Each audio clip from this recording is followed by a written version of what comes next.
ibu menyusui. Gitu. Maaf, tadi saya nyebut prodi gizi ya. Ini prodi kesmas ya, maaf. Saya lupa. Maaf. Ya, jadi sebelumnya kita membahas tentang gizi untuk ibu hamil dan ibu menyusui. Kita lanjutkan membahas tentang gizi pada bayi, kemudian anak prasekolah, nanti dilanjutkan anak sekolah. Pekan berikutnya kalau bisa mungkin gantian hari Senin ya, Senin malam kita selesaikan gizi remaja, dewasa, lansia. Selesai. Gitu ya, nggak terasa ya. Ini adik-adik sudah mau mengakhiri semester 1. Ya. Tapi sepertinya dari saya ini belum memberikan penugasan ya untuk adik-adik. Saya agak ini ya teledor ini. Mestinya adik-adik harus beri penugasan yang banyak ini. Baik, saya share screen dulu ya. Sudah kelihatan ya.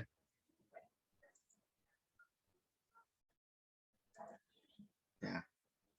Gizi bayi, prasekolah, anak sekolah. Ya. Ini satu kelanjutan ya, daur hidup. Mengawali pembahasan tentang masing-masing tahapan tadi, saya ingin mengingatkan kembali tahapan dari daur hidup ya, atau siklus kehidupan itu bisa dibagi semacam ini ya. Di sini ada ibu hamil, setelah hamil itu melahirkan ya, dia menyusui gitu ya, bayi. Jadi tahapannya setelah bayi tumbuh jadi anak itu ya, lalu remaja menjadi dewasa. Kalau dewasa itu putri sebagian jadi ibu hamil, yang dewasa yang lainnya menjadi lansia, gitu kan. Jadi siklus ini ya penting untuk dipahami kalau kita meneropong dari sudut ilmu gizi bahwa setiap daur ya, setiap daur ini memiliki satu karakteristik yang khusus gitu ya. Yang masing-masing daur ini memiliki kebutuhan gizi sebab karakteristiknya yang berbeda. Seperti kemarin kita sudah belajar tentang gizi untuk ibu hamil, ibu menyusui ya, kita melihat bahwa kebutuhan energinya ternyata lebih banyak itu untuk ibu hamil, ibu menyusui. Sebab apa? Kan ada karakteristiknya. Demikian juga bayi, anak, remaja. Ini adalah satu tahapan-tahapan yang penting gitu ya, yang memiliki karakteristik yang khas ya, spesifik yang harus diperhatikan gitu ya. Nah, selain itu juga ini adalah satu tahapan yang dilalui secara umum manusia ya, yang tentunya ilmu gizi hadir untuk membantu gitu ya, bahwa setiap tahap ini dapat dilalui dengan sejahtera gitu ya. Pengennya kan kita ini dilahirkan ketika bayi itu ya bayi yang sehat, cukup gizi ya. Dengan modal bayi ini cukup gizi, maka tumbuh menjadi anak yang sehat, anak cukup gizi kan gitu. Ya, ini masing-masing juga memberi suatu fondasi dia letak dasar itu ya. Kalau bayinya itu stunting, ya ini tantangan itu ya. Bayinya stunting itu nanti efeknya itu jangka panjang. Jadi anak kalau sekolah ya nanti kurang berprestasi, gitu ya. Remaja kurang berprestasi. Nanti masuk dewasa, usia kerja nggak produktif, gitu kan. Sudah lanjut usia, terkena penyakit sindrom metabolik, gitu kan. Ya, jadi menurut penelitian seperti itu. Ya. Jadi setiap fase ini ya ibu hamil memberi dasar kepada bayi yang sehat. Kalau ibu hamilnya nggak cukup gizi, ini bisa lahir bayi kurang gizi. Adik-adik kemarin sudah mengikuti perkuliahan ya sebelumnya, bagaimana dampak ibu hamil itu jika mengalami defisiensi misalnya besi. Defisiensi penting itu apa yang terjadi ini bisa terjadi gagal pertumbuhan itu kalau ibu hamil besi, terjadi anemi, bisa. Setiap daur ini memberi dasar untuk keadaan yang baik pada daur kehidupan berikutnya gitu ya. Nah, bayinya cukup sehat akan demikian juga nanti yang cukup gizi yang sehat, dewasanya sejahtera gitu ya. Nah, kita kan pengennya semua ini sejahtera, lansia ya lansia yang sejahtera gitu, mati masuk surga gitu ya. Ini pengennya apa namanya semuanya baik-baik saja. Inilah siklus hidup. Tapi sekali lagi saya tekankan dalam perspektif gizi ini maknanya siklus ini adalah dengerin baik-baik ya, makna dari gambar ini adalah bahwa setiap daur ini memberikan satu fondasi atau dasar bagi kondisi gizi tahap selanjutnya. Itu maknanya. Kondisi saat hamil menjadi dasar pada kondisi bayinya itu cukup gizi atau tidak. Kemudian yang kedua, masing-masing daur ini memiliki karakteristik yang khusus gitu ya, yang harus diperhatikan supaya dasar yang baik itu tetap baik gitu ya. Bayinya sehat, pas jadi anak jadi nggak sehat sebab orang tuanya pola asuhnya salah gitu ya. Ini bisa terjadi ya karena tidak memahami karakteristik pertumbuhan pada anak gitu ya, sehingga tidak bisa mendukung pola asuh gizi yang baik. Nah, inilah yang perlu dipahami. Pembahasan pertama kita mulai dari gizi bayi ya. Nah, yang disebut bayi itu usia berapa? Adik-adik harus tahu ya, yaitu 0 sampai 12 bulan. Ini yang disebut bayi gitu ya. Nah, kita lihat pertumbuhan dan perkembangannya ya. Pertumbuhan fisik dan perkembangan yang cepat terjadi pada masa ini atau istilahnya itu growth spurt ya. Jadi ya, ini pertumbuhan cepat ini terjadi pada masa ini ya, di mana pada usia 6 bulan itu berat badan bisa mencapai 2 kali dari berat lahir gitu ya. Kalau berat lahirnya 3 kilo itu usia 6 bulan itu bisa 2 kali lipatnya ya. Jadi 6 kilo gitu ya. Nah, nanti pada saat usia 1 tahun berat badan ini bisa meningkat 3 kali dari berat lahir dan panjang badan atau tinggi badannya itu meningkat 50%. Ya, ini karakteristik pertumbuhannya ya. Nah, kemudian juga perlu dipahami ya imaturitas dalam perilaku makan. Artinya apa ini? Bahwa bayi ya, bayi 0 sampai 12 bulan itu adik-adik ya. Ini perlu dipahami bahwa harus membatasi jumlah dan jenis makanan ya. Sebab apa? Pada kelompok usia ini ya, fungsi ginjal dan saluran pencernaan gastrointestinal tract gitu ya. Ini belum sempurna. Ya.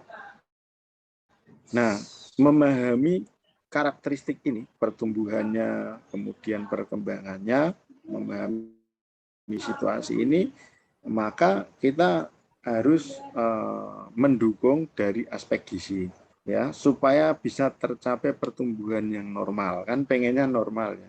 Usia 6 bulan ya tumbuhnya normal ya, 2 kali berat badan lahir, tidak berlebihan juga gitu ya, tidak kekurangan kan gitu ya.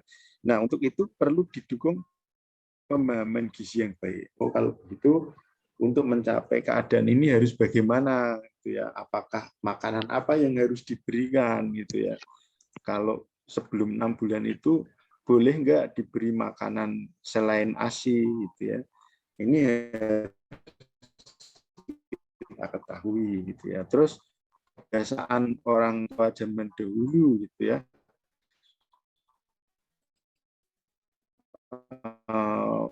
Bayi masih 3 makanan padat ini ya apa namanya, makanan padat itu biasanya kalau di desa-desa itu ya bayi itu ya diberikan berupa apakah bubur susu ya padahal usianya masih 3 bulan. Ini tentu tidak sesuai dengan kaidah gizi gitu ya, sebab fungsi pencernaannya belum sempurna ya. Berbagai permasalahan bisa timbul di sini gitu ya, yang merugikan kesehatan bayi tentunya ya. Ini ya perlu diperhatikan. Nah, juga ini ya fungsi tadi sudah saya katakan, fungsi gastrointestinal ya. Kemampuan lambung saat lahir itu kecil ya, 10 sampai 12 ml. Ini meningkat secara perlahan pada usia 12 bulan ini menjadi 200 ml. Nah, waktu transit makanan lebih pendek ya dibanding dewasa, makanya porsi kecil tapi seret. Nah, kemudian fungsi ginjal belum matang ya, memelihara air dan elektrolit tubuh masih rendah ya, sebab ini hormon antidiuretiknya itu juga masih terbatas ya. Maknanya ini juga dari segi pemberian makanan ini harus diatur, tidak boleh berlebihan gitu ya, tidak memaksakan yang bayi itu tidak sanggup gitu ya. Nah, kalau masih 6 bulan ya, di bawah 6 bulan ya ASI saja gitu ya. Baru MPASI itu diberikan setelah 6 bulan. Jadi ada efek kesehatan ya jika MPASI itu diberikan terlalu dini. Kemudian digesti dan absorpsi ya, pencernaan dan penyerapan. Yang baru masuk dimasukkan aja ya Mbak Diana. Pada tahap awal kehidupan ini ya, seperti yang tadi saya sampaikan, pencernaan ini belum sempurna. Jadi sebenarnya sampai usia 6 bulan ini ASI saja cukup.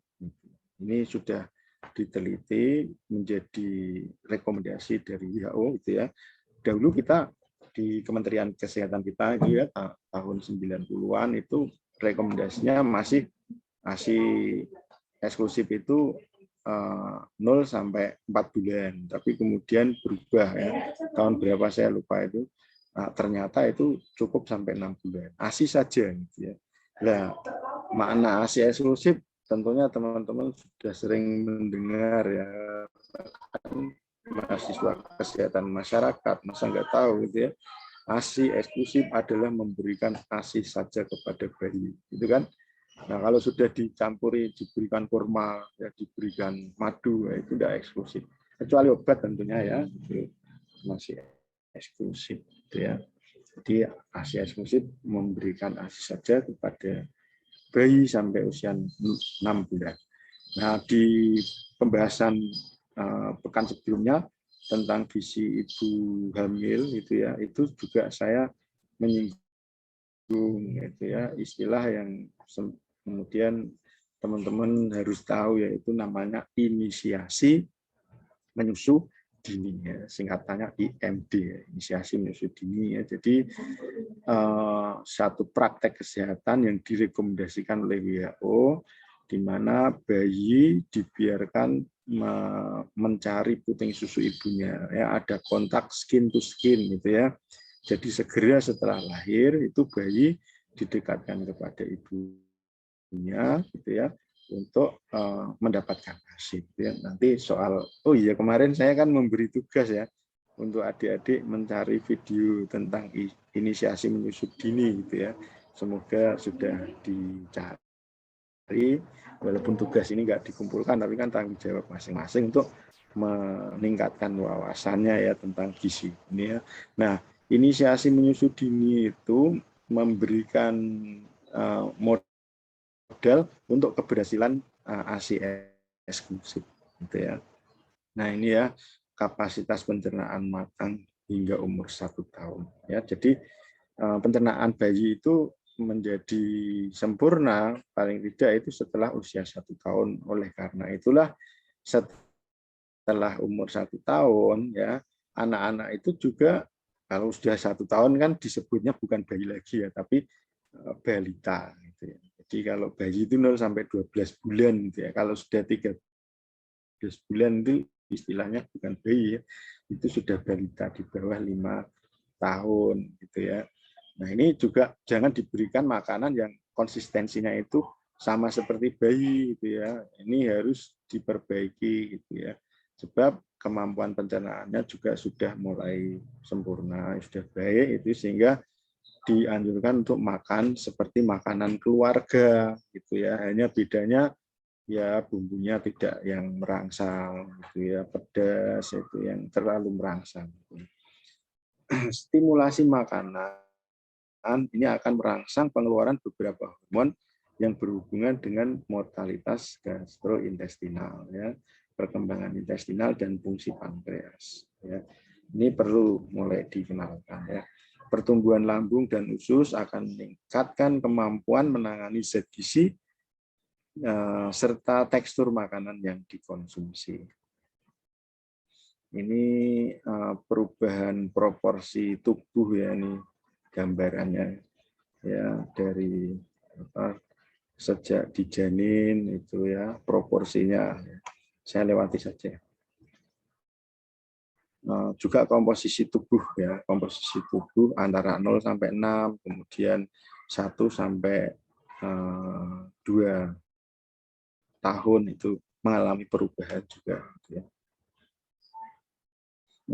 Kebutuhannya sekarang ya, kebutuhan gizi bayi ya, bayi membutuhkan berapa banyak energi ya, kalori, yaitu sekitar 108 kilokalori per kilogram berat badan per hari. Ini untuk 6 bulan pertama ya. Nah, 6 bulan kedua 6 sampai 12 maksudnya ya, itu 98 kalori per kilogram berat badan per hari. Protein dan asam amino ini perlu diperhatikan. Kebutuhan protein ini tentu dibutuhkan sangat penting ya, ini cukup banyak ya untuk mendukung pertumbuhan. Untuk pertumbuhan itu untuk sintesis jaringan baru gitu ya, untuk pembentukan enzim, untuk pembentukan hormon ya. Ini pada masa bayi ini sangat diperlukan ya. Berapa kebutuhannya? Sekitar kalau 6 bulan pertama 0 sampai 6 bulan itu 2,2 gram per kilogram berat badan. Tapi ingat ya, 6 bulan pertama itu kan cukup dari ASI saja gitu ya. Nah, yang setelah 6 bulan itu sekitar 1,6 gram per kilogram berat badan per hari. Mungkin adik-adik tanya, itu kalau jadi makanan seperti apa gitu ya? Nanti ada contohnya ya. Karbohidrat ini ya, yang utama adalah laktosa ya. Satu karbohidrat laktosa ini kan dari susu gitu ya. Ini penting ya, ASI ini, sebab ini untuk merangsang pertumbuhan Lactobacillus bifidus, yaitu menstimulasi pertumbuhan flora normal usus ya, juga memperlambat pertumbuhan bakteri penyebab diare. Ini ngomong tentang fungsi dari laktosa. Laktosa itu terdapat di dalam susu ya, terutama kalau bayi ya susu ASI gitu ya. Nah, kemudian lemak juga ya diperlukan, sumber energi utama juga ini ya, sekitar 40-55% total energi. Komposisi lemak tubuh ini lebih banyak dibandingkan dengan usia dewasa sebenarnya. Ya, konsumsi lemak dan kolesterol saat bayi, nah ini yang perlu diperhatikan ya. Ini akan mempengaruhi program metabolik ya. Jadi sebenarnya apa ya, keadaan gizi pada masa ini ya, menurut penelitian itu ada hipotesis yang namanya hipotesis Barker. Ada seorang peneliti namanya Barker, itu membuat satu penelitian bahwa ternyata kekurangan gizi pada masa bayi ya ini memiliki, kemarin ya kayaknya saya sudah menyampaikan ini, memberikan satu resiko terhadap penyakit jantung ya, koroner ya, kemudian diabetes itu beberapa kali lipat lebih tinggi ya, ya jika itu terjadi pada masa bayi. Jadi bayi yang kurang gizi itu ternyata setelah tuanya itu lebih berisiko untuk mengalami itu diabetes mellitus, penyakit jantung koroner gitu ya. Ini hipotesis Barker. Nah, sebabnya apa? Pada masa bayi ini rupanya tercetaklah sebuah blueprint gitu ya. Sebuah blueprint di mana ya kita menyebutnya program metabolik ya. Jadi kalau dari kecil ini ada masalah, ini jadi semacam tercetak blueprint gitu ya. Nah ini ya, kalau ngomongin lemak ini ASI sebenarnya sudah cukup ya. Kalau untuk usia 0 sampai 6 bulan ya, ASI ini memberikan omega 3, omega 6 yang sangat dibutuhkan oleh otak. Kemudian selain tadi karbohidrat, protein, lemak, tentunya air, vitamin, mineral juga zat gizi yang sangat diperlukan ya untuk bayi ya. Komposisi air tubuh lebih banyak ya sebenarnya dibanding dewasa. Bayi ini mudah dehidrasi ya. Jadi rentan terhadap keseimbangan air. Bayi membutuhkan air per kilogram berat badan ya. Dari segi per kilogram berat badan ya ini lebih banyak dibanding dewasa ya. Tapi juga perlu dipahami fungsi ginjal belum terlalu sempurna ya, sehingga pemberiannya harus menyesuaikan kesanggupan tubuh bayi ya. Vitamin dan mineral ini sangat mempengaruhi kecepatan pemilihan ini. Jadi mineral ini harus diperhatikan ya. Kalau bayi tadi minum ASI ini kalsiumnya terpenuhi dari ASI ya. Walaupun ibunya kekurangan asupan itu enggak, ASI-nya tetap dipertahankan cukup kalsium ya. Sebab tulang ibunya dibongkar untuk mencukupi kalsium di dalam ASI. Ya, itu ya. Luar biasa ya pengorbanan ibu ya. Jadi walaupun ibunya itu makanannya kurang gitu ya, itu ASI-nya itu tetap dipertahankan memiliki kandungan gizi yang optimal untuk bayinya. Satu pengorbanan ibu gitu ya. Ini luar biasa ya. Nah, jadi dampaknya apa? Dampaknya ibunya nanti bisa osteoporosis ya pada usia mendekati lansia gitu ya. Itu resiko mengalami osteoporosis ya, sebab dulu kekurangan kalsium ya, kalsiumnya digunakan oleh bayinya melalui ASI gitu. Nah ini ya, jadi pelajarannya adalah kalau ibunya itu sudah menyusui ya, asupan kalsium dipenuhi supaya kalsium ibu yang ada di tulang tidak dibongkar gitu ya, kan gitu. Nah kalau bayi ini sudah usianya 6 bulan ya tidak bisa mengandalkan ASI saja, harus dibuatlah MPASI. Nah, MPASI-nya juga perlu diperhatikan supaya dipilih dari makanan yang juga mengandung kalsium. Gitu ya. Kita bisa melihat juga ini ya perkembangan refleks yang terjadi pada bayi. Ya, apa itu rotting ya. Jadi kalau punya adik bayi coba itu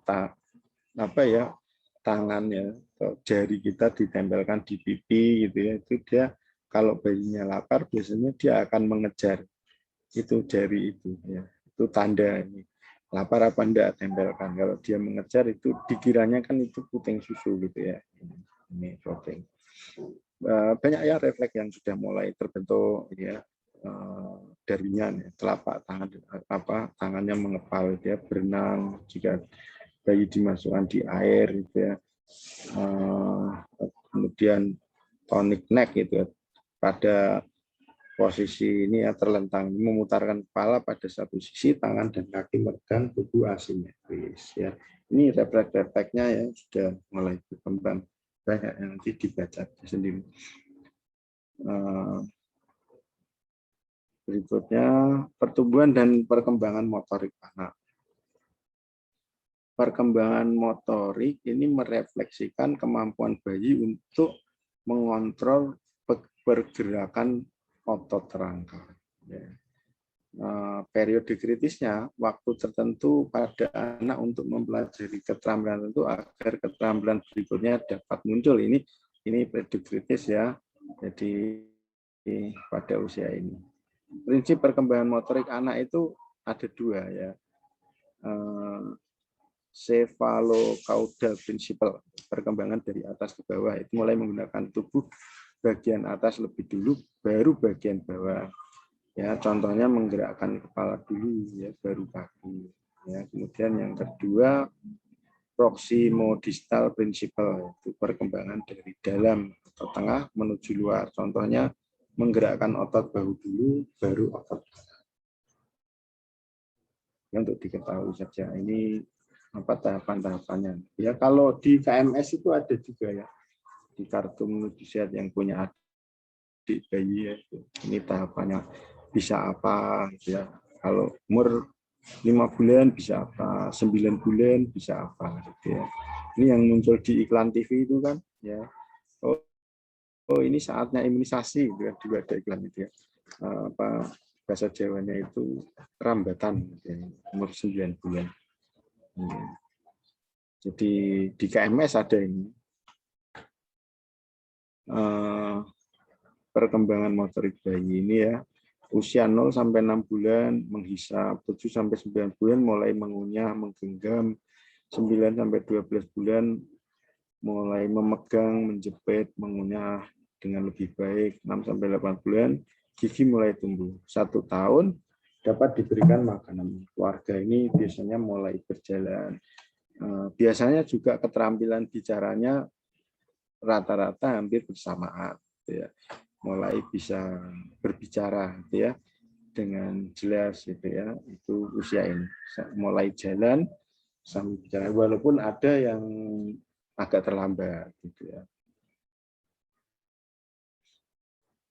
Nah sekarang pemberian makan ya, seperti tadi saya sampaikan, kalau 0 sampai 6 bulan itu ya ASI saja gitu ya, namanya ASI eksklusif gitu ya. Beri ASI pertama keluar ya, kita mengenal namanya kolostrum ya, warnanya agak kekuningan ya. Ini banyak mengandung, adik-adik pasti sudah tahu ya, banyak mengandung antibodi gitu ya. Susui bayi sesering mungkin ya. Jadi prinsip memberikan ASI itu kan on demand feeding gitu ya.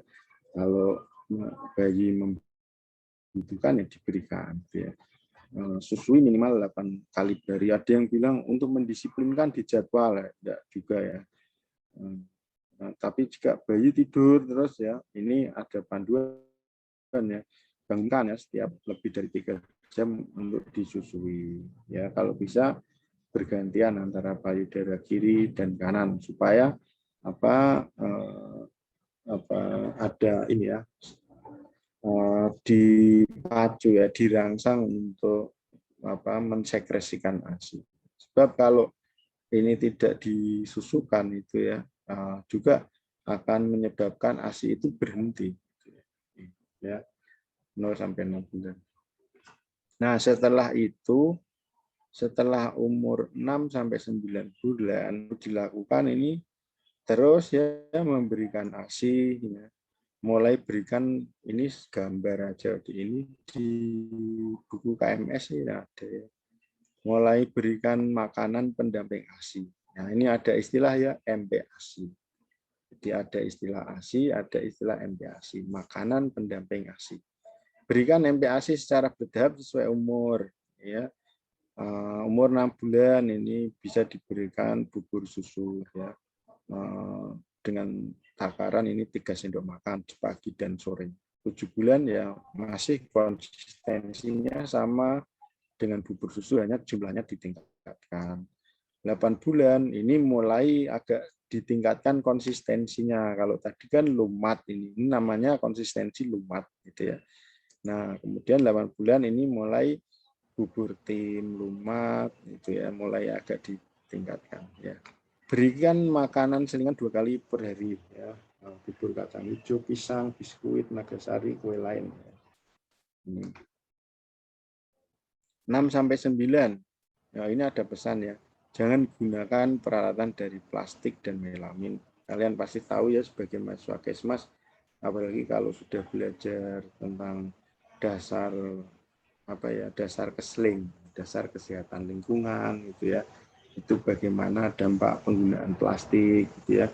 Ini monomer plastik ini kalau makanannya panas ini bisa bermigrasi ke dalam makanan. Nah, masuk ke dalam tubuh kita itu menjadi senyawa karsinogen. Wah, ini bahaya ya. Jadi sebenarnya bukan hanya untuk bayi, untuk kita juga gitu ya. kita beli sesuatu yang panas dibungkus plastik gitu ya.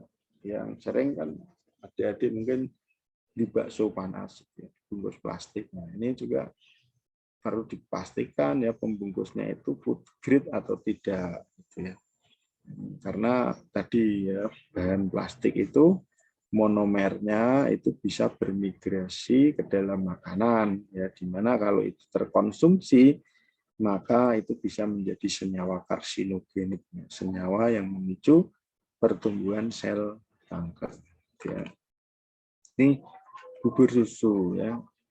Semoga adik-adik sudah bisa ya membuat bubur susu. Nah, ini caranya ya, larutkan gula, tepung beras, susu dengan air secukupnya, aduk merata, panaskan di atas api yang kecil saja, aduk sampai matang. Gitu ya. Ini bahan-bahannya. Ya.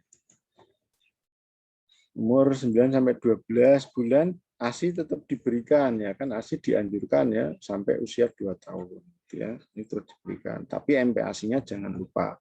Nah, di sini MPASI mulai padat nih adik ya. Konsistensinya gitu ya, mulai kalau tadi kan lumat-lumat nih bubur susu gitu ya. Nah, untuk umur 9 bulan ini sudah mulai konsistensinya naik ya. Jadi lembik gitu ya. Ada lumat, ada lembik ya. Itu ada bubur nasi gitu ya. Nasi tim gitu ya, nasi lembik. Ingat ya tadi lumat lembik gitu ya. Ini apa contohnya itu ya, kalau umur 10 bulan bisa diberikan 3 kali ya, pagi siang malam, itu berupa nasi tim, bisa divariasi gitu ya. Yang penting konsistensinya sejenis ini gitu ya, dan juga tidak terlalu banyak juga gitu ya. Beri selingan juga. Nah, kalau ini tadi sebenarnya ini ini ya contoh lainnya juga ya, cara membuat nasi tim, tidak usah diajar, nanti praktek sendiri ya. Haluskan semua bahan, masukkan semua bahan dalam panci dan seterusnya ya.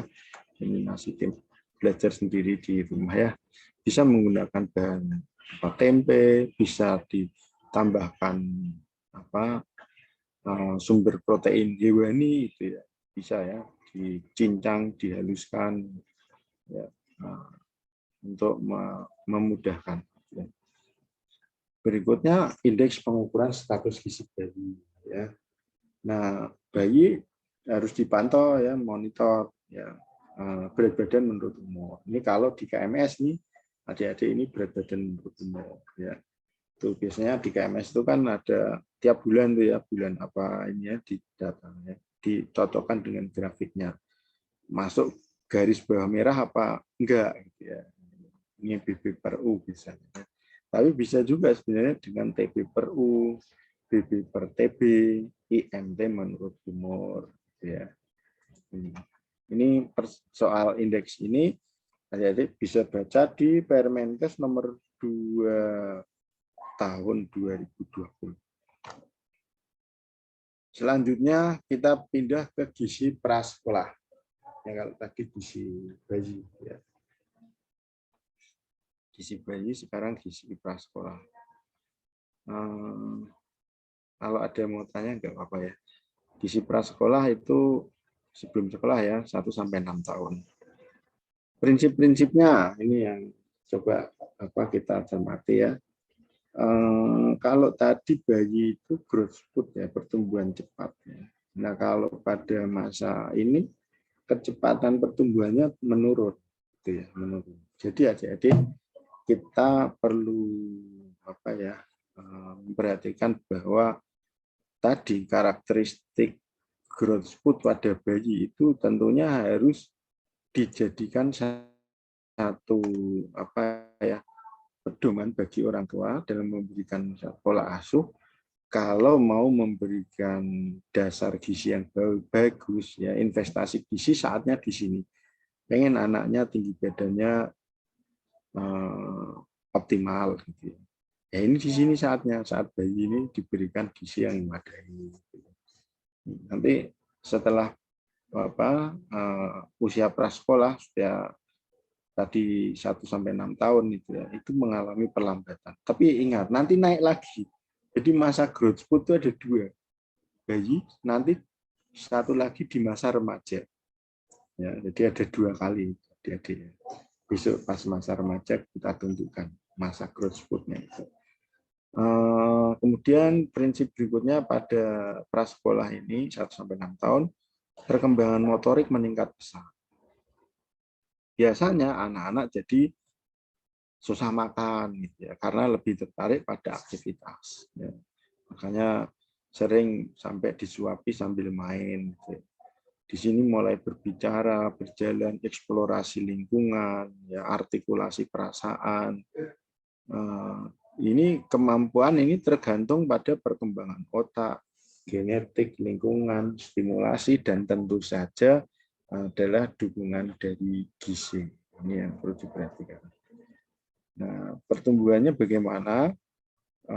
Kalau kita melihat dari berat badan dan tinggi badan, ini kecepatan pertumbuhan berat badan dan tinggi badan ini ternyata linear, ya, seiring. Kenaikan berat badan sekitar 2-3 kg per tahun, kenaikan tinggi badan sekitar 5-6 cm per tahun. Nanti kalau sudah usia 4-6 tahun, ini biasanya penambahan tinggi badannya yang lebih kelihatan, gitu ya. Berat badannya enggak, tapi tinggi badannya mulai kelihatan bertambah, gitu ya. Walaupun secara umum laki-laki dan perempuan pada usia ini komposisi tubuhnya relatif sama, tapi ternyata anak wanita itu kandungan lemak tubuhnya lebih banyak dari pria. Itu mulai dari sini. Gitu ya. Nah, dari karakteristik berat badan dan tinggi badan ini ya kita perlu memperhatikan kebutuhan kalsium, kemudian zinc. Gitu ya.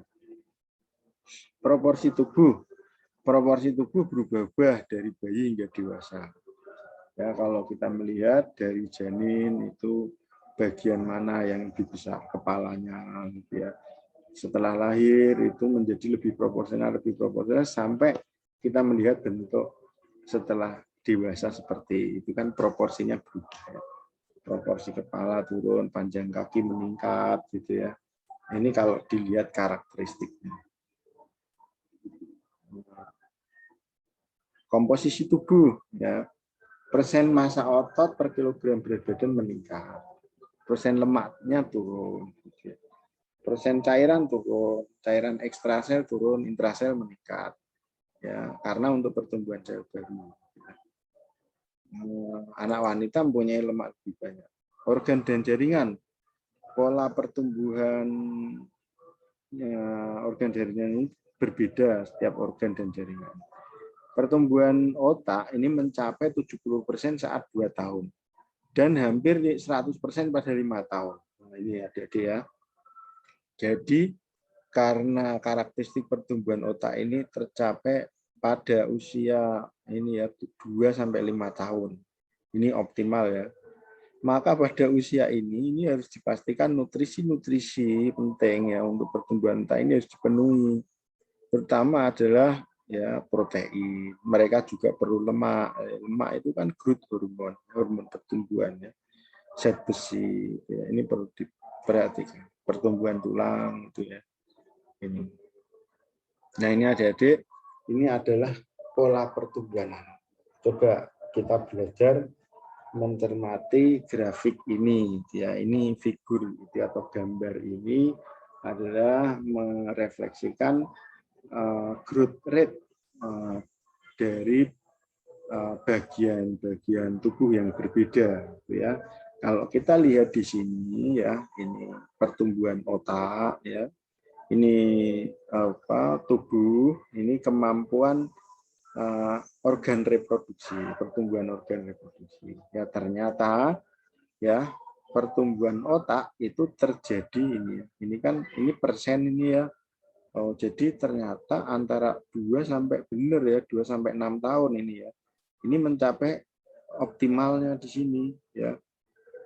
Tadi disebutkan 100%-nya itu sekitar 5 atau 6 tahun ya. Nah, setelah itu adik-adik apa yang terjadi? Ini kan melandai. Ini lihat nih. Ini kan melandai. Nah, ini 0. Usia 0 nih, adik-adik ya. bayi usia baru lahir ini meningkat. Loh, ini lihat ya grafiknya ya. Ini tinggi sekali kebutuhannya, persentasenya ya.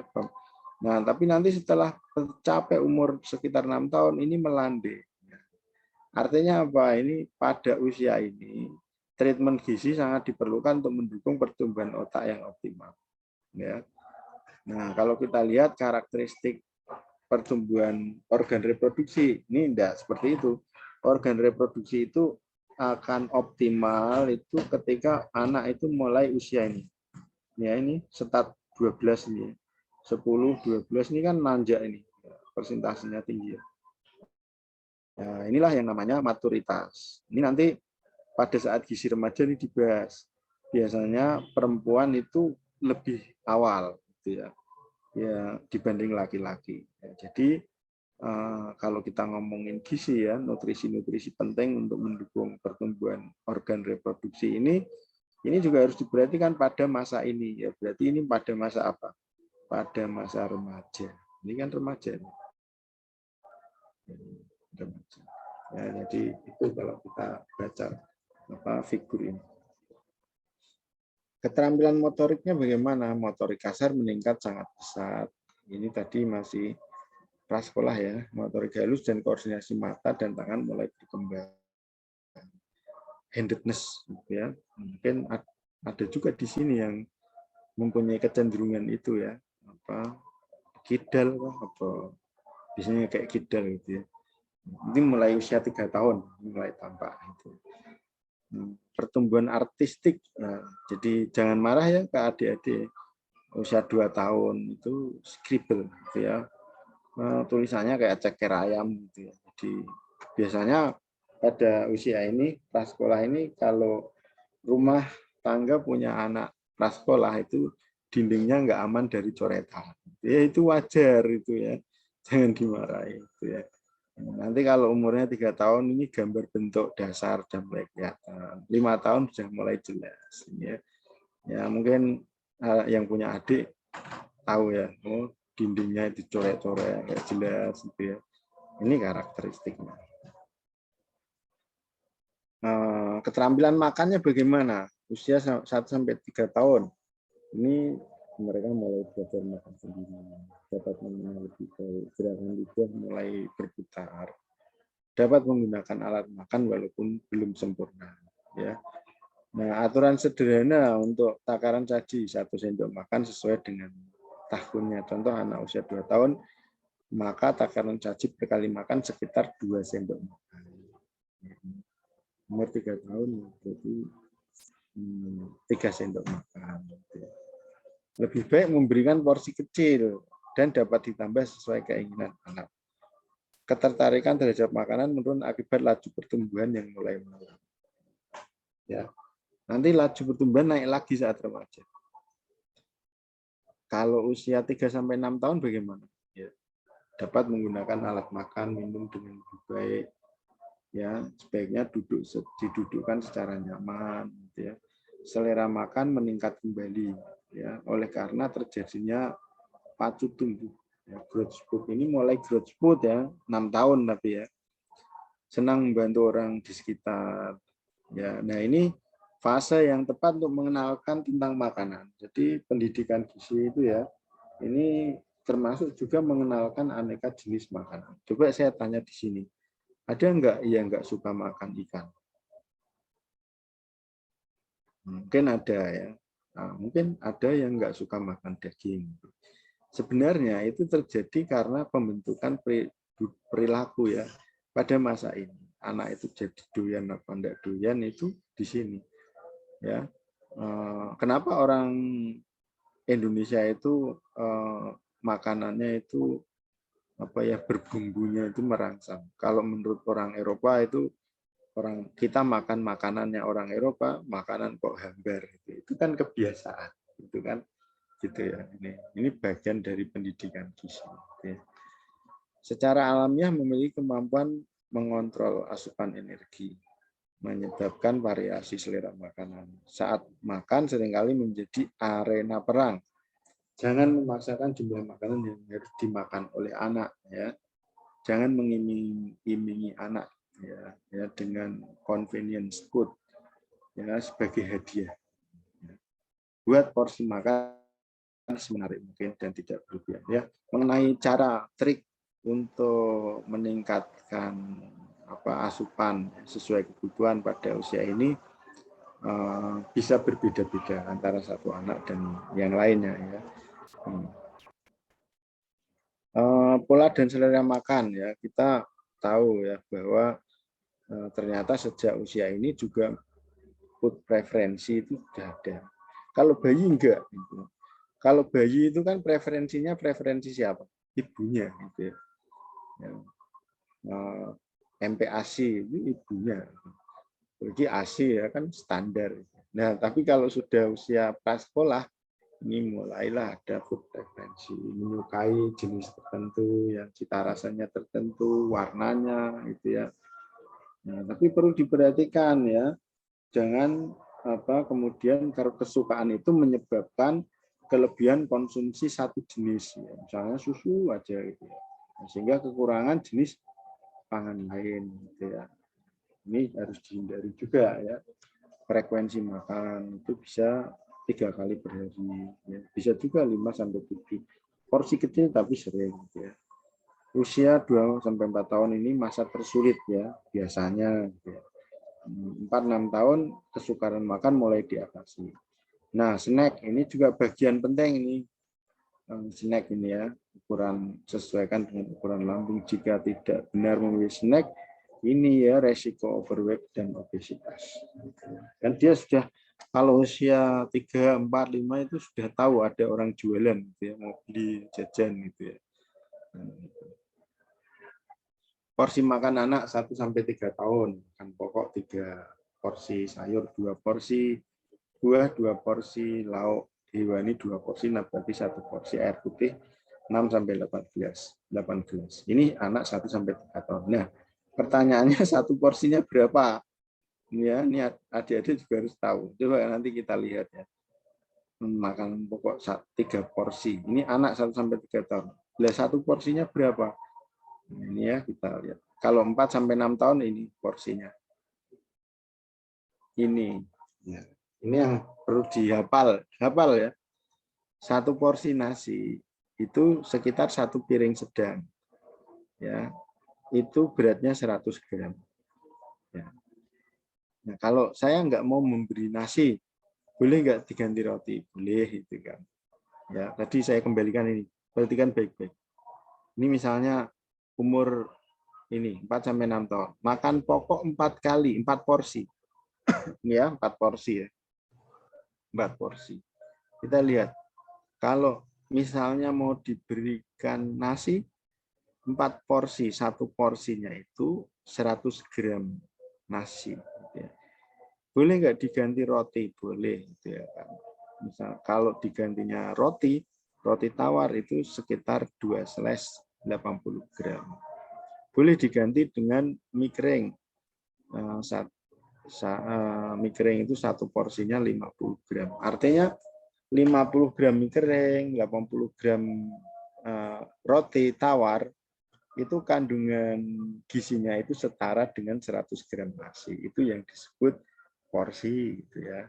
Jadi kalau tadi 4 tahun itu butuhnya 4 porsi, ya berarti pagi nasi, misalnya nasi terus ya, pagi, siang, malam kan 3 kali ya. Nasi 100 gram kan. Berarti kan baru 3 ya. Nah, satu porsi berikutnya ya bisa diberikan sebagai snack ya, snack siang sama snack sore gitu ya. Misalnya menjadi roti ya boleh. Hadir sebagai mie ya boleh. Ini adalah ukuran ya, satu porsi itu seberapa. Lebih lengkapnya adik-adik mesti membaca juga ya tentang satuan penukar bahan makanan. Ini buah, satu porsi buah. Kalau satu porsi buah itu kalau salak ya, buah salak sedang itu sekitar 2. Nah, ini namanya satu porsi gitu ya. Kalau mangga ini ya satu buah mangga sedang gitu ya. Kalau itu pepaya itu sekitar seperti ini ya, satu potong pepaya sedang ini beratnya 110 gram. Ini semua setara ya teman-teman ya. Ini yang disebut satu porsi. Yang tadi butuhnya berapa? Butuhnya 2 porsi ya, berarti diatur sehari makan ini 2 porsi. Berikutnya jajanan juga ya, ini untuk ukuran porsi untuk 1 kali makan. Ini nanti bisa dibaca lagi ya, adik-adik. Berikutnya masalah dalam perilaku makan. Jadi pada usia ini juga perlu diperhatikan ya masalahnya apa saja. Kita kalau masalah ini adik-adik mungkin pernah mendengar juga ya, pemilih gitu ya, atau sukanya itu makan makanan tertentu dalam waktu lama. Ya. Kemudian makan ini tidak cukup dikunyah gitu ya, sampai kemudian menjadi tersedak gitu ya. Ini adalah masalah terkait dengan perilaku makan gitu ya. Kemudian ya zat gizi utama. Ini kan tadi prasekolah ya. Zat gizi utamanya apa? Sebenarnya ya sama ya, protein, lemak, kalsium, zat besi, zinc gitu ya. Kebutuhan kalori kan tadi turun, tapi protein dan mineral ini naik. Berarti di sini perlu diperhatikan intake energi yang rendah, tidak sesuai untuk pertumbuhan, nah, kemudian perlu snack tinggi kalori, variasi makanan tinggi lemak, buah dan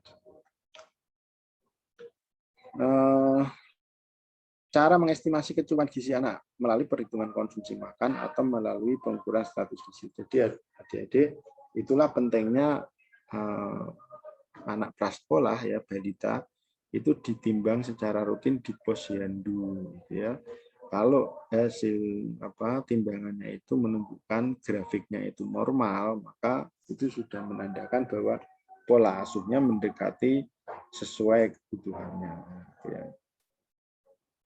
Rekomendasi makan usia 1-2 tahun, terus berikan ASI. Mulai 1 tahun berikan makanan orang dewasa. Beri makan 3 kali per hari, ya setiap kalinya sepertiga piring orang dewasa. Beri makan selingan, beri buah atau perasan buah. Ajari makan sendiri. Ini rekomendasinya. Kalau usia 2-3 tahun, lanjutkan beri makanan orang dewasa. Tambahkan porsinya dibanding yang tadi itu ya. Beri makan selingan. Jangan berikan makanan manis sebelum waktu makan. Ya. Defisiensi zat gizi apa yang terjadi pada usia ini? Sangat mungkin terjadi defisiensi zat gizi, ya, terutama pada anak prasekolah dari kelompok sosial ekonomi lemah, gitu ya, vegetarian, ini akibat ketidaktahuan orang tua, ya. Dampaknya tumbuh kembangnya terhambat. Akhirnya mudah terkena infeksi, gitu ya. Turunnya IQ point, gitu ya. Zinc bisa juga terjadi defisiensi zinc. Dampaknya apa? Tumbuh kembang terhambat. Makanya perlu suplementasi. Ini bisa memperbaiki ya keadaan anak dengan tinggi badan kurang, ternyata mempunyai kadar zinc pada rambut dan plasma yang rendah. Jadi zinc ini penting ya. Vitamin A. Ini dihubungkan dengan sosial ekonomi, pendidikan, konsumsi. Dipengaruhi oleh diet ibu selama hamil menyusui. Vitamin A sebenarnya ini ya mudah didapat gitu ya. Dan juga kalau balita ini kan dapat ini ya, masih dapat program ya pemberian vitamin A ya setahun 2 kali.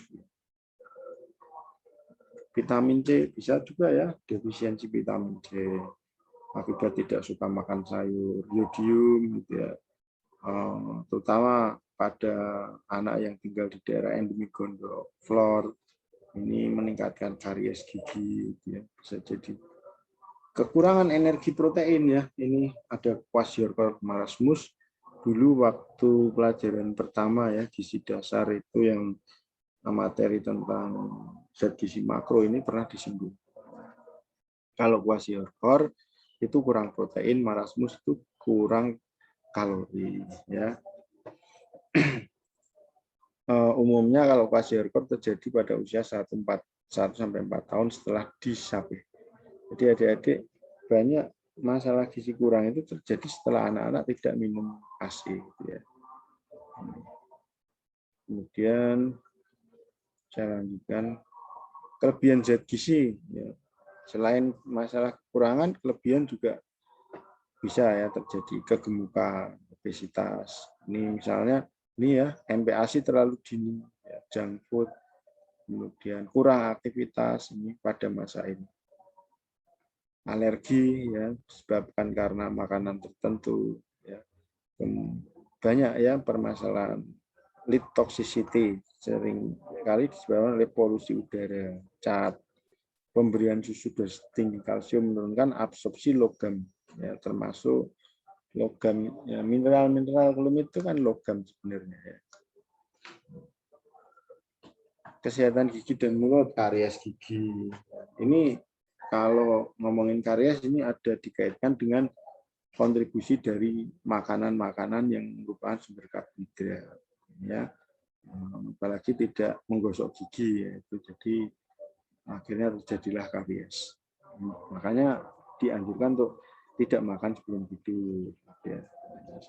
Perlu suplemen ya, suplemennya ini fluor, kalsium ya, dan sebagainya. Pola dan masalah tidur juga terjadi usia 5 tahun, tidur siang, nah, kemudian pola tidur berbeda, masalah tidur ini macam-macam, mengompol gitu ya. Ini ya pola. Nah, itu tadi gizi prasekolah. Ini selanjutnya dikebut sedikit ya, gizi anak sekolah. Tapi ini slide-nya nggak banyak kok. Gizi anak sekolah, 6-12 tahun. Prinsipnya, pertumbuhan relatif lebih stabil ya, dibandingkan masa sebelumnya. Mulai terjadi proses kematangan, pertambahan kognitif dan sosial emosional. Wanita lebih cepat bertas dibanding laki-laki. Pola makan mulai dipengaruhi faktor di luar rumah. Ini pada usia anak sekolah. Ini ya.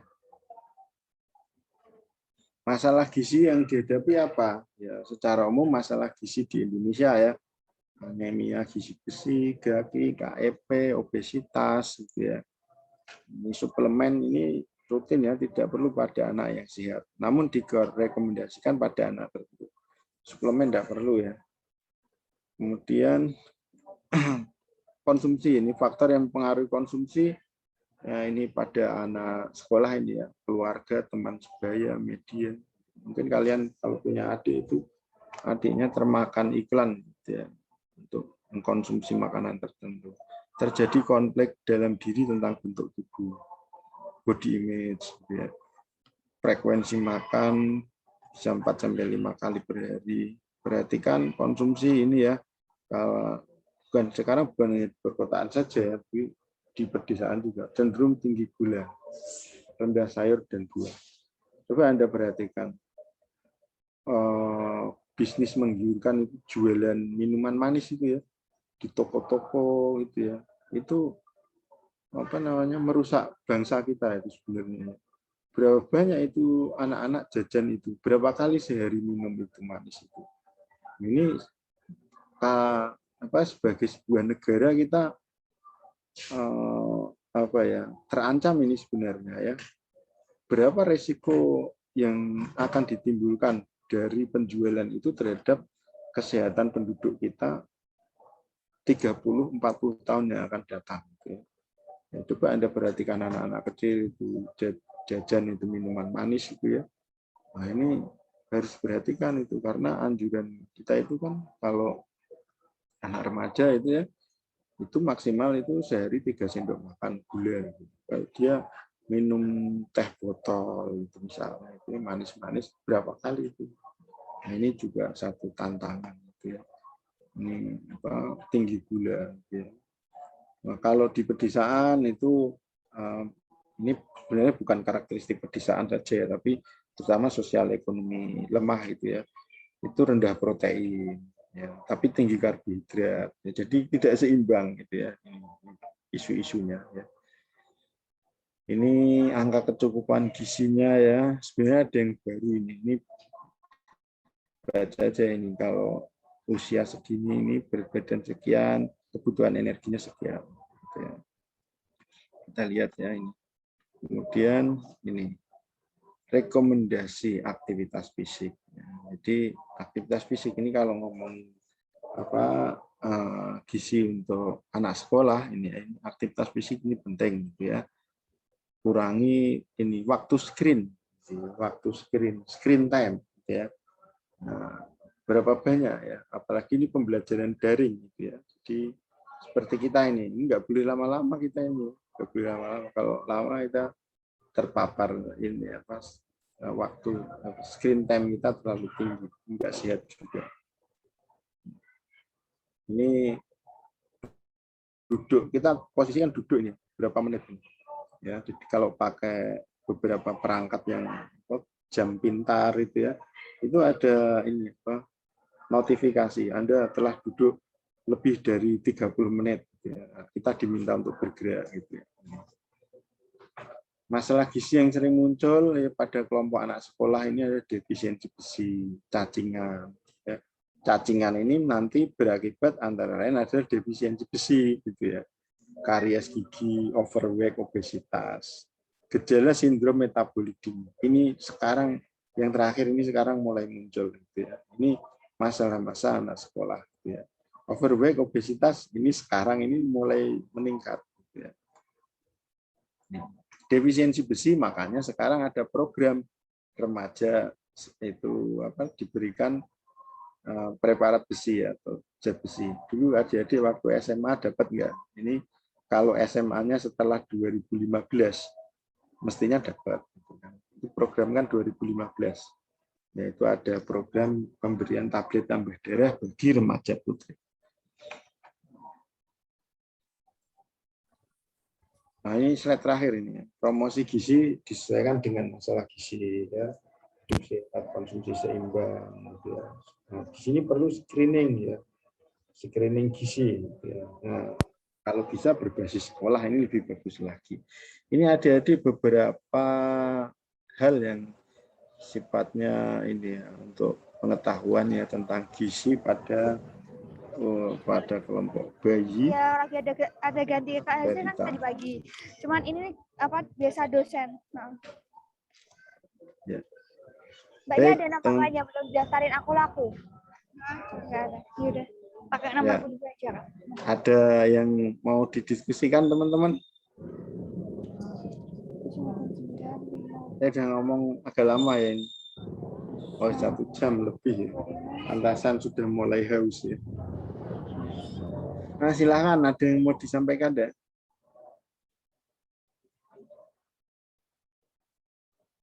Ada yang raise hand. Nah, ini Mbak Risa sama Mbak Hermina. Mbak Risa dulu, silakan Mbak Risa. Baik Pak, terima kasih. Sebelumnya mohon maaf izin bertanya. Saya bertanya terkait ASI yang disedot kemudian ditaruh di freezer kulkas dan penggunaannya itu sebelumnya suaranya putus. Mbak Risa, halo. Yang lain dengar nggak?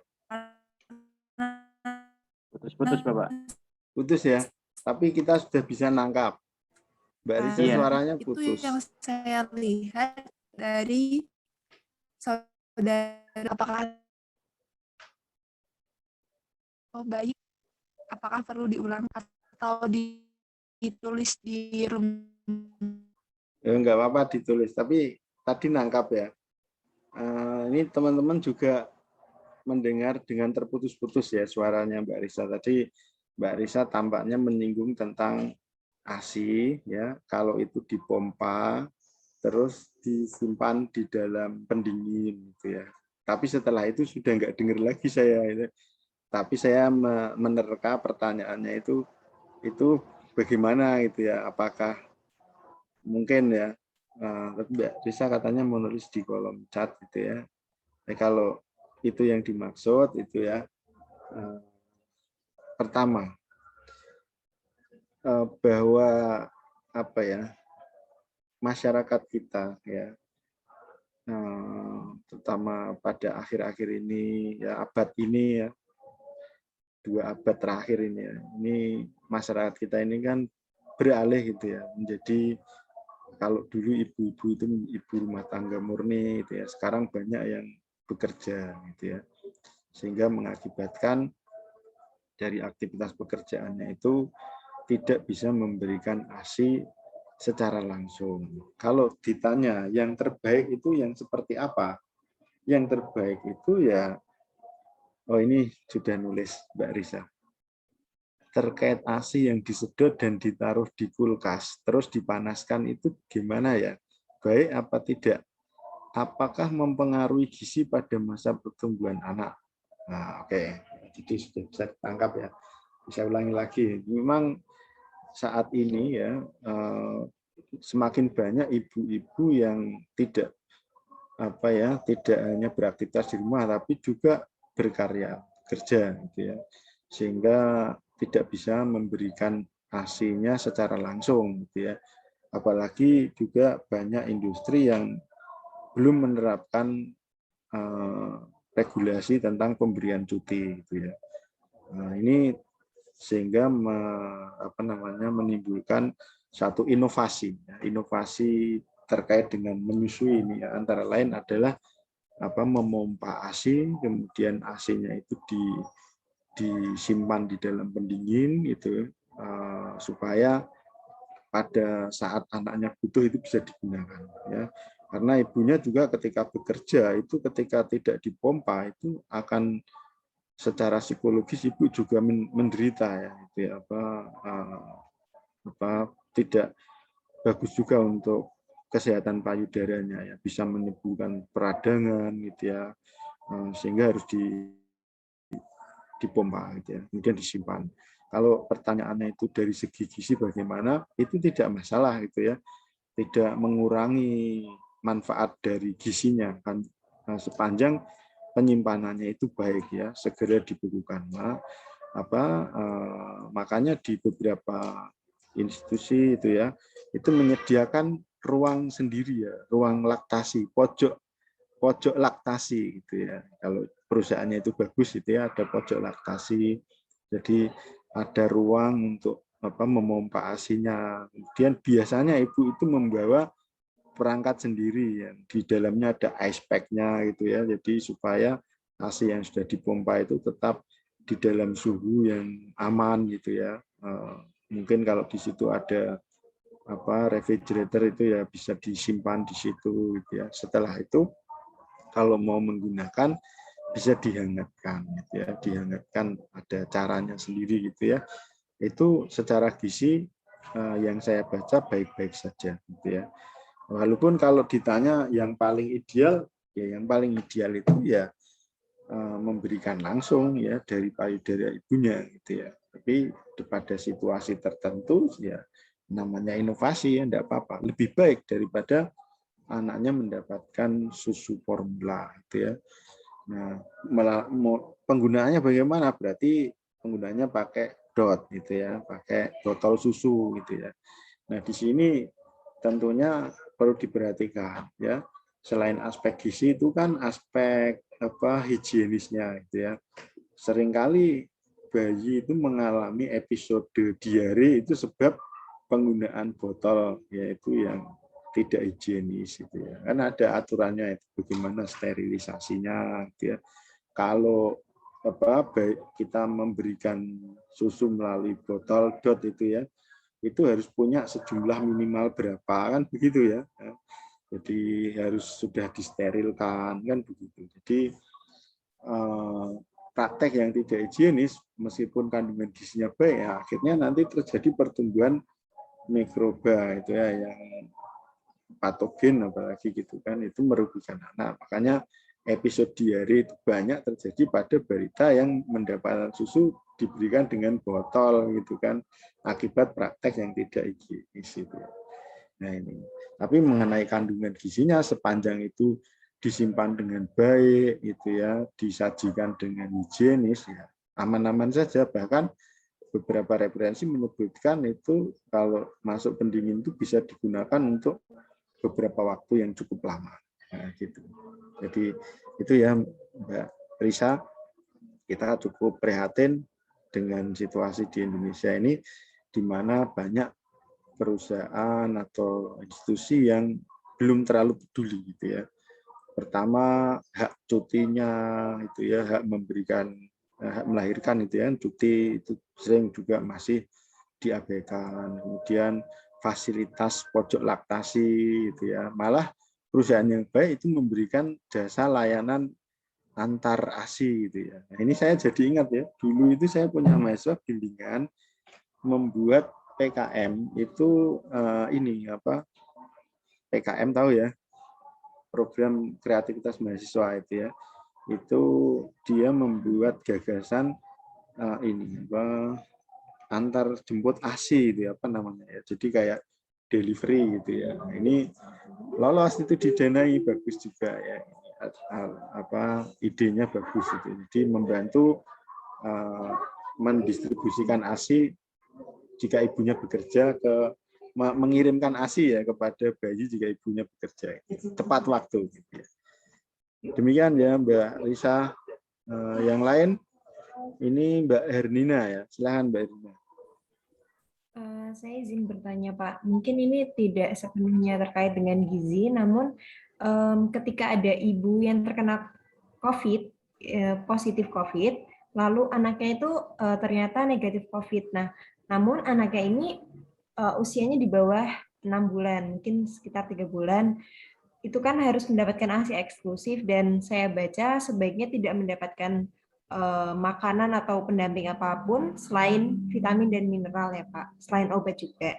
Namun pemberian ASI itu kan jadi terganggu karena ibunya positif. Nah itu apakah harus dilanjutkan atau bagaimana ya Pak? Apa sekalian positif semua ataukah harusnya itu diberhentikan, diganti dengan susu formula atau bagaimana Pak? Terima kasih. Ya, ya Mbak Erlina, terima kasih pertanyaannya. Ya, jadi ini sesuai dengan situasi yang baru-baru saja ini meledak ya, artinya kejadiannya cukup tinggi.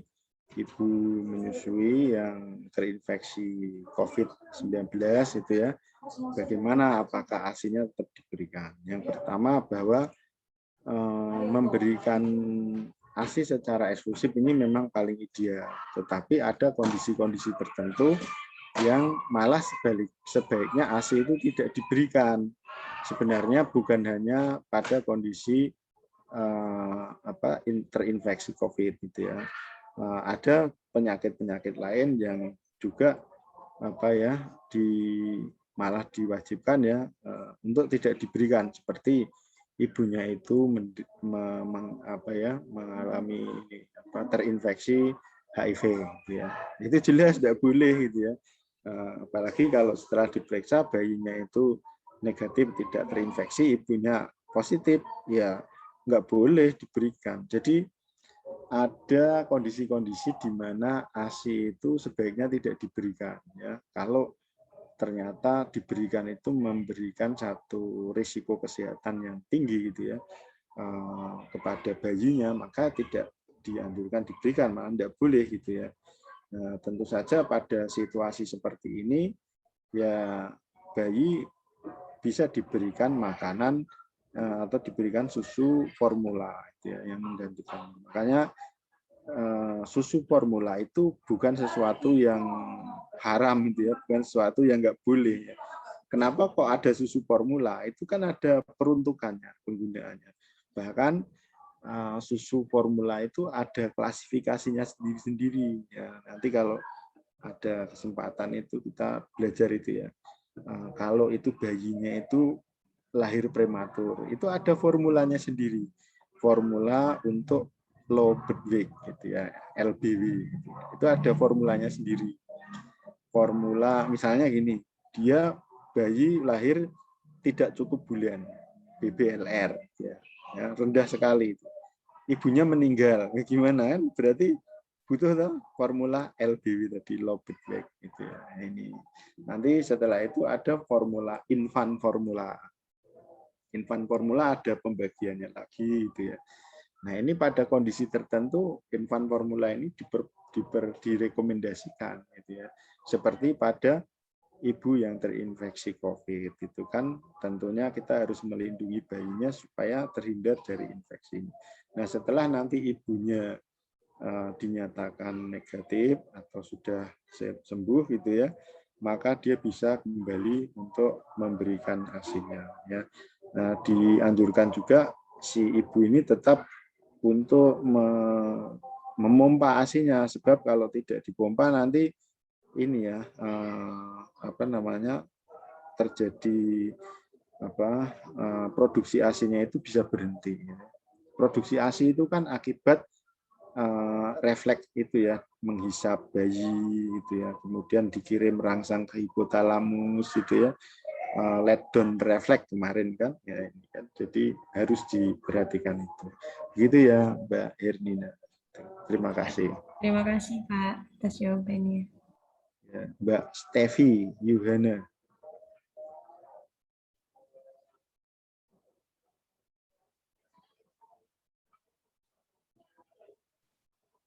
Izin bertanya Pak. Saya Iya. Silakan. Enggak keluar suaranya. cek udah Pak. Ya, udah.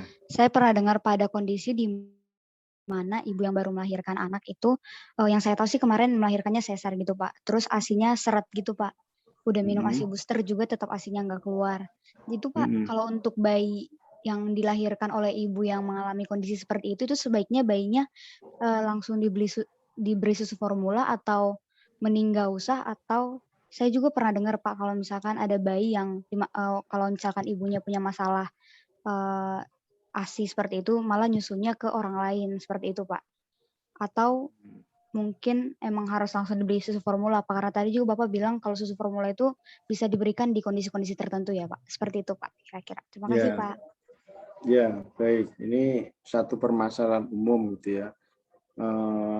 Pada situasi misalnya ibunya itu kelahirannya dengan sesar gitu ya, ASI-nya belum keluar gitu ya. Ini kondisi-kondisi yang sering terjadi gitu.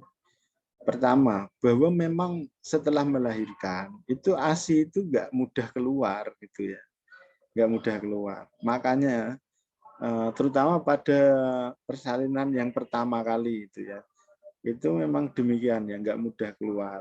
Jadi pada situasi ini pasangan baru ini ya, pasangan muda ini seringkali dibuat panik gitu ya.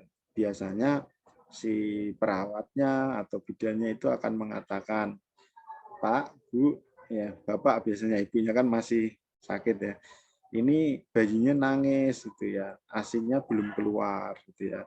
Nah, terus ditawarkan bagaimana kalau diberikan ASI saja. Respon orang tua pasti merasa kasihan, bayinya nangis gitu ya, ASI-nya belum keluar. Nah, ini sebuah jebakan ini mestinya ya saya sampaikan. Karena sebenarnya bayi itu bisa bertahan tanpa makanan, tanpa minuman, yaitu bahkan sampai 1-2 hari loh gitu ya. Karena bayi itu sudah dibekali dulu gitu ya sebelumnya gitu ya. Nah, yang perlu dilakukan sebenarnya tadi inisiasi menyusui dini. Inisiasi menyusui dini. Jadi bayi itu dikenalkan dia akan ditaruh di dada ibunya sehingga dia akan mencari puting susu. Ya. Di situ puting susu itu akan dihisap gitu ya. Dengan dihisap itu terjadilah refleks let down gitu ya, yang kemarin kita bahas gitu ya, menimbulkan rangsang untuk diekskresikan atau diproduksi ekskresi ASI. Kalau payudara itu tidak dihisap gitu ya, tentunya refleks ini hilang, nggak ada, jadi produksinya ya nggak jalan gitu ya. Nah, dengan alasan bayi nangis, ASI-nya belum keluar, ini yang menyebabkan kepanikan yang patut diduga sebenarnya nasihat dari petugas kesehatan tersebut apakah di belakangnya itu ada perusahaan susu yang memberikan pesan khusus, ya ini yang perlu diperhatikan gitu ya. Kenapa saya bisa ngomong begini? Yuk, begini dulu saya itu mantan penjual susu gitu ya. Jadi dulu itu saya pernah waktu lulus kuliah, baru lulus kuliah itu saya menjadi seorang ini ya, medical representative yang susu dari luar negeri ya, susu buatan Amerika gitu ya, susu mahal lah pokoknya gitu ya. Jadi memang kita pesan itu ke petugasnya, Mbak gitu ya, tolong ya nanti kalau ini ditawarkan gitu. Jadi memang begitu gitu ya. Kekhawatiran orang tua ini dimanfaatkan untuk nawarkan gitu ya. Masih mending kalau susunya itu diberikan tidak melalui botol gitu ya, diberikan teteskan, itu masih mending. Tapi kalau kemudian itu susunya itu diberikan melalui botol gitu ya, bayinya dikembalikan ke puting susu, tidak mau bayinya. Karena apa? Menghisap dari puting susu sama menghisap dari dot itu lebih sulit menghisap dari puting susu. Apalagi ini baru ya, disedot-sedot nggak keluar-keluar, bayinya jengkel gitu ya. Sementara kalau sementara kalau dot itu kan dihisap langsung mudah gitu ya. Jadi bayinya nanti mengalami yang namanya bingung puting susu. Jadi bayinya nggak mau lagi nyusu ke payudara ibunya, maunya ke dot gitu loh.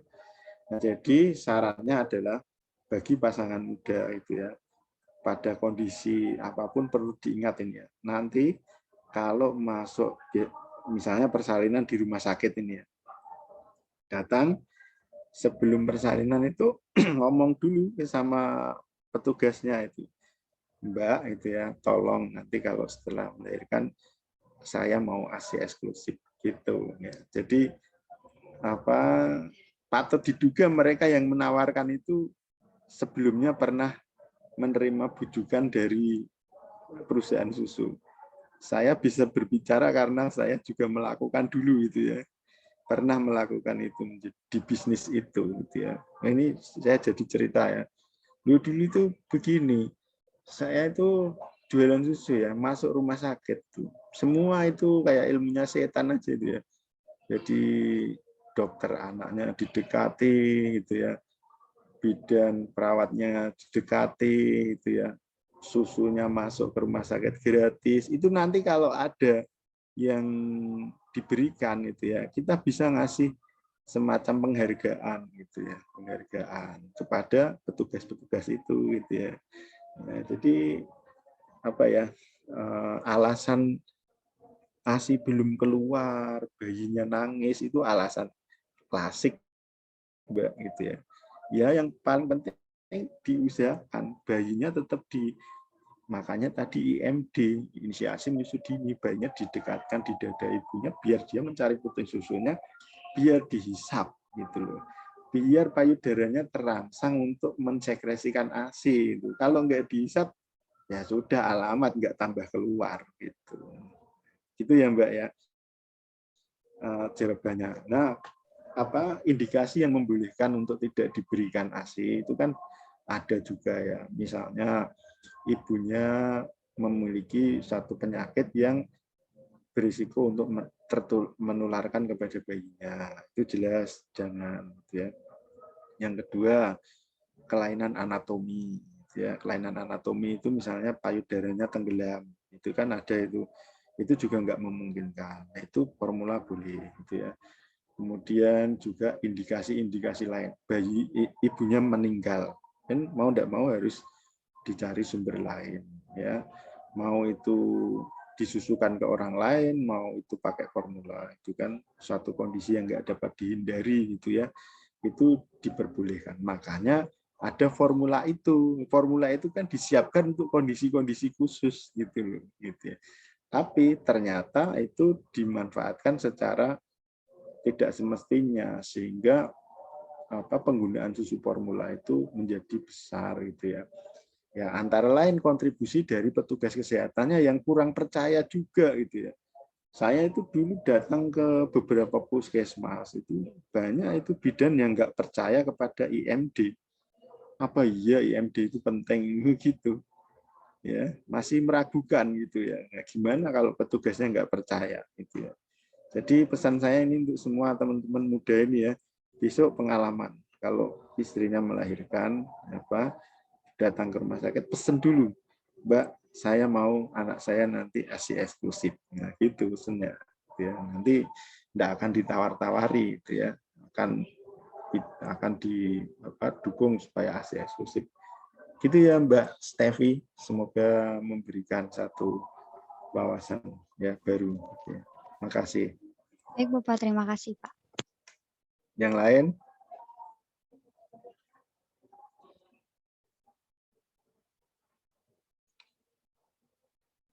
Ya, kalau sudah tidak ada, kita cukupkan ya adik-adik. Terima kasih atas